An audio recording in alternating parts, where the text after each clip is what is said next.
Welcome to the Bucky Brooks Show. I am Bucky Brooks, and we are talking all things football, but we're going to talk about the playoffs in particular this weekend. We have, I guess it used to be called the Super Wild Card round, but it's the first round of the playoffs. We got 6 games on the docket Saturday, Sunday, and Monday to determine who advances to the next round. Really excited to see it, but what I'm really excited about is Bet Online. BetOnline continues to be the world's most trusted betting platform and your number one source for online betting in 2025. Whether you're a seasoned fan or first-time bettor, BetOnline is your ultimate game day companion. With the largest selection of odds on everything from football, the NBA, college basketball to the NHL and UFC, BetOnline is the number one betting source for the new year. From touchdowns to three-pointers to hat tricks, BetOnline has you covered every game, every play, and every win. BetOnline, the game starts here. And guys, when we talk about the game starting here, there's so much to digest when it comes to the playoff picture. What I want to do is kind of keep it simple.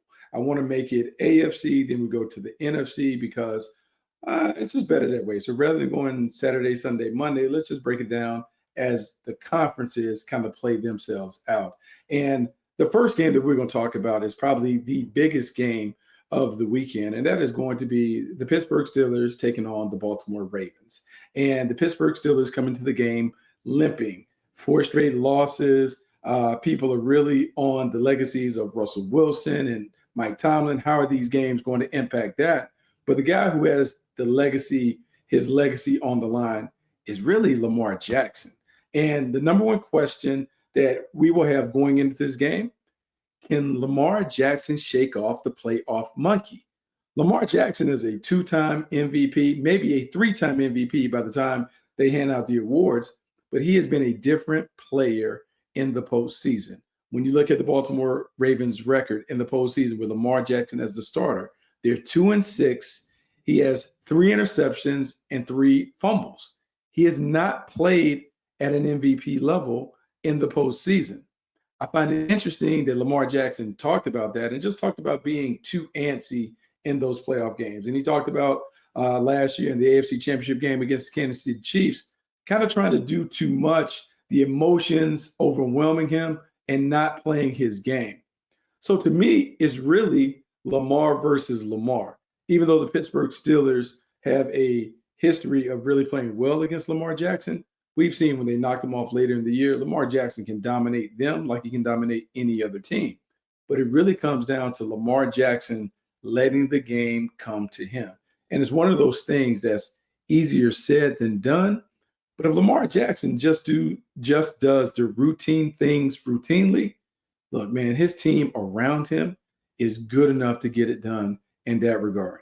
When you have a Derrick Henry behind you, you know that you always can hand it to a running back who has 2,000-yard seasons. I mean, he has 2 rushing titles. He had nearly 2,000 yards this season. That can take some of the pressure off. The other thing is offensive coordinator Todd Monken, making sure he resists the urge to make this a shootout, meaning don't put too much on Lamar Jackson's plate early. When he's his most emotional, try and keep everything calm. Let him run a little bit. Let him hand it off to Derrick Henry. Let him ease into the game. He has to work out some of those nerves. And I know it's crazy. We're talking about a guy who was a 2-time MVP being nervous. But certainly when you get into this part of the year, when you get into the playoff round where everything matters and it's win or go home, there's a different set of emotions that come into it. So for me, if I'm John Harbaugh, I'm Todd Monken, I want to make sure that my star is comfortable, he's settled, he eases into the game, and then he just does his thing. So look for Lamar Jackson to get a couple runs early so he can kind of get the butterflies out after he gets hit. And then look for them to do really easy things in the passing game to get his confidence up. Because if he is a confident, even at his worst, when he's not on track as a passer, when he's confident in running, he is really difficult to guard. I think this is a game where Lamar Jackson controls his emotions. The Baltimore Ravens move past the Pittsburgh Steelers. It's really about Lamar. We're going to keep it on Lamar. If Lamar gets it done, it'll be because he controlled his nerves and he played his best by doing less. Less is more in this case. Let's see if Lamar Jackson can get it done. Now, let's go to the other Saturday game. We have the Los Angeles Chargers going to the Houston Texans. And to me, this game is all about the Jim Harbaugh effect.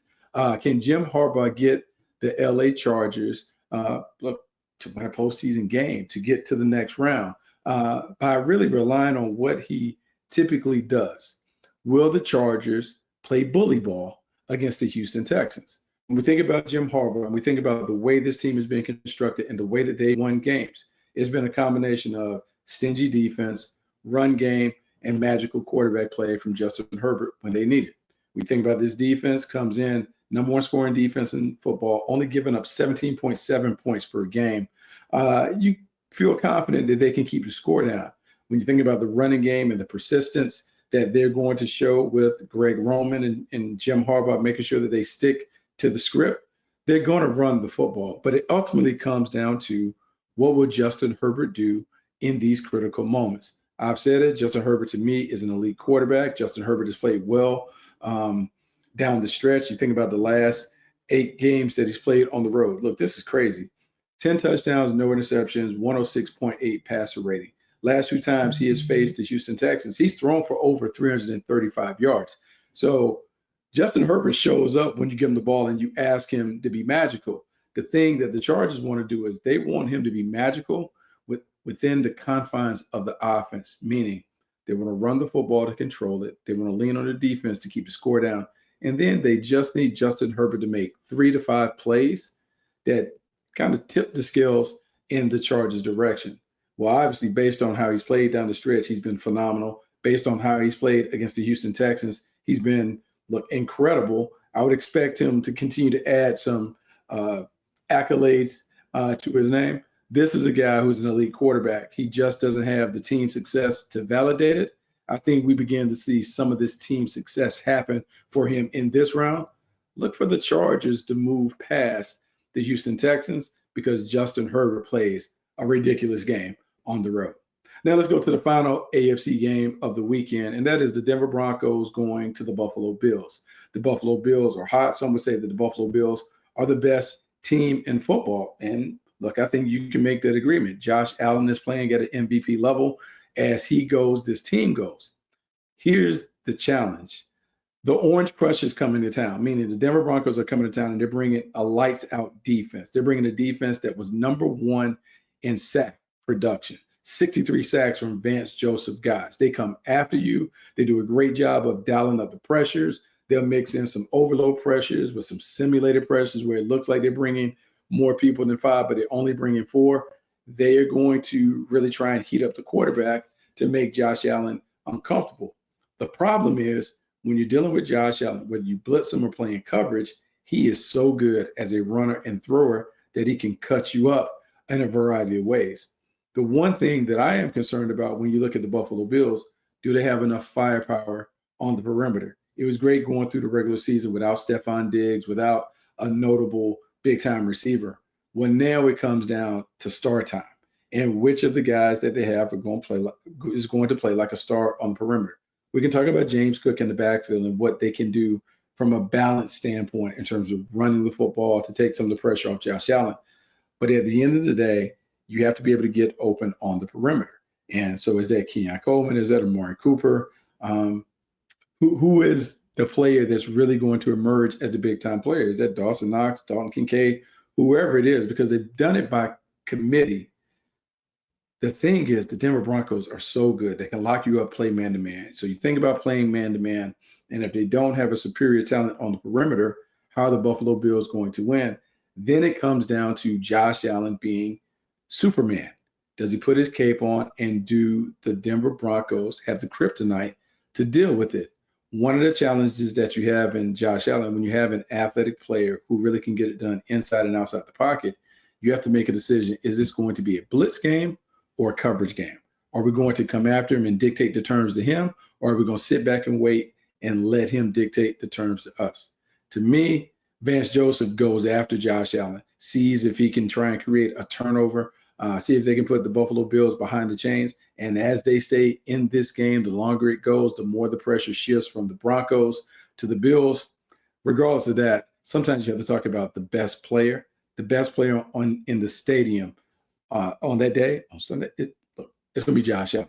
So give me Josh Allen, give me the Buffalo Bills to win this one. I think it's going to be much closer than people think, but Josh Allen makes a couple of hero plays that changes the game and puts the Buffalo Bills into the divisional round.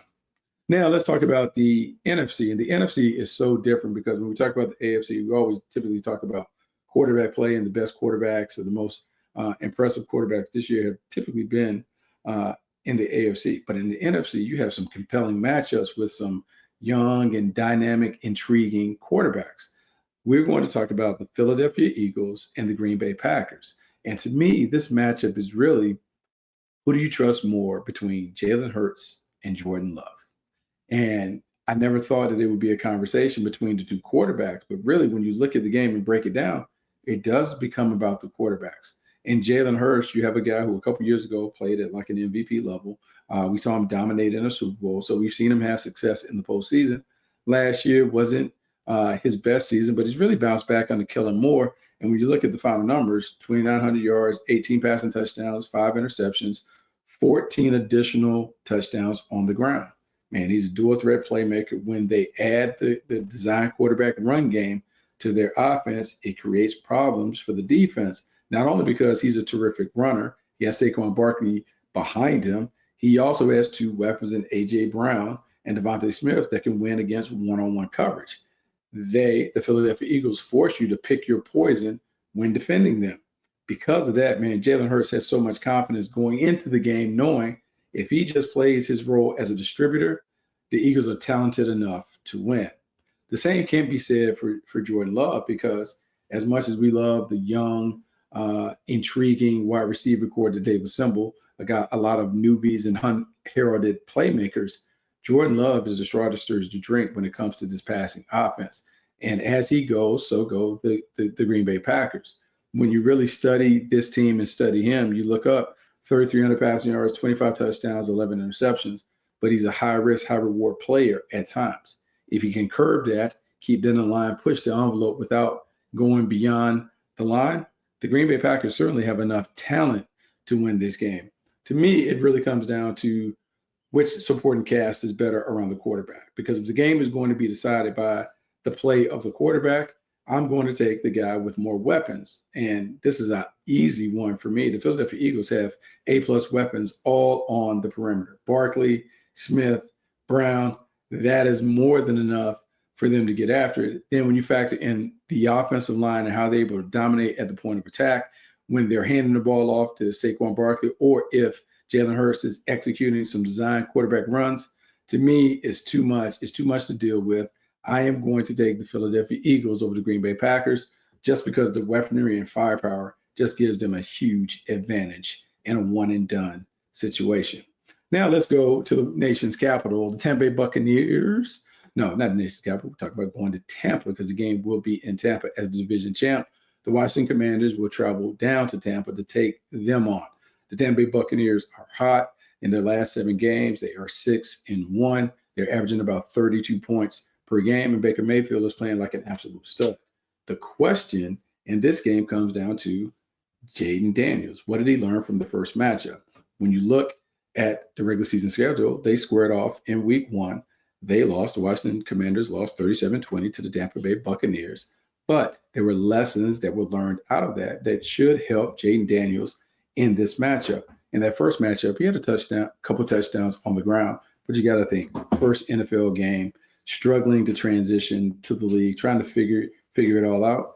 Since that point, he's been dynamic. 3,500 passing yards, 25 touchdowns, 9 interceptions, but 891 yards on the ground. He not only leads the Commanders in rushing, but he leads all rookie quarterbacks in NFL history when it comes to rushing yards right out the gate. To me, this is a game where he is going to have to operate at an MVP level. The Buccaneers are going to make this game a shootout. They can run it, they can throw it, they have terrific firepower on the perimeter. So this is going to be Jaden Daniels being a one-man show. We have seen him play like an MVP for most of the season prior to the rib injury. He's now fully healthy, coming back. I know it's unpopular, and we like to think that the Tampa Bay Buccaneers are probably the better team as the division champ, but I'm going to go out on a limb. I think Jaden Daniels shows the football world that he's elite. Give me the Washington Commanders in an upset. in the playoffs. Final game Monday night, Minnesota versus the LA Rams. This game will be played in Glendale, Arizona, due to the wildfires in LA.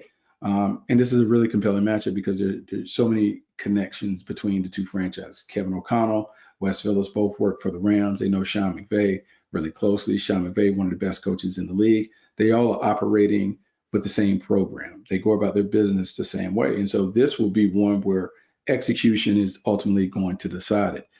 Early in week 8, the LA Rams knocked off the Minnesota Vikings. Cooper Kupp and Puka Nacua went bananas. 12 catches, had 159 yards and a touchdown as they knocked off the Vikings.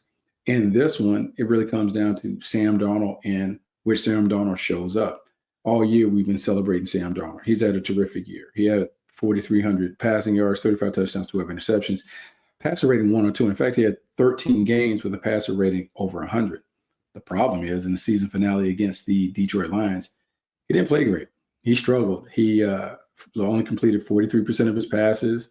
Passer rating was down at 55, and he missed so many layups that you just worry, will he get overwhelmed with the playoff pressure? The Rams are tricky because they've won 9 out of their last 11, and they've done it not in necessarily spectacular fashion, but they've done it by really being kind of a blue-collar, workman-like team. The issue that you have, if you look at the talent, the Minnesota Vikings are more talented, particularly on offense. Justin Jefferson and Jordan Addison are there, and Jones can balance out the attack with the running game. It comes down to which Sam Darnold shows up.